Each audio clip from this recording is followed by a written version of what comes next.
Everyone, welcome back to my channel. তো আজকে আমরা মাঠে এসেছি। আমি আর ভিডিও করতে আসিনি, ভিডিও করতে এসছে এই যে ম্যাডাম ভিডিও করতে এসছে। অনেক দিন পরে মাঠে এসেছি। তো দেখো এই যে আমাদের গাছে কলা হয়েছে। কলা দিয়ে মাছ দিয়ে খেতে দুর্দান্ত লাগে, কিন্তু আমাদের ওই বাড়িতে খাই না কলা। ওদিকে একটা মোচা পড়েছে, আর মোচা হলেও বা কি, মোচা হলেই চুরি করে সবাই পেরে নিয়ে চলে যায়। মোচা আর আমরা পাই না। এই যে 8 পর্যন্ত না হলে 9। কি সুন্দর দেখো কলা হয়েছে। এই কলাগুলো মনে হচ্ছে বতি হয়ে গেছে, খুব সম্ভবত, বুঝতে পারছি না।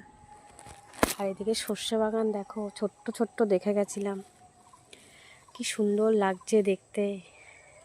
আর আমি এই যে প্লাস্টিক নিয়েছি ফুল আনার জন্য, কারণ আমি আজকে চলে যাব বাড়িতে, তার জন্য ফুল নেবে, তার কারণে প্লাস্টিক নিয়ে এসেছি। আর চলো। আর ছাগল দেখো, কাকু যাচ্ছে ছাগল খাওয়াতে। পাল, ছাগলের পাল চলে গেল।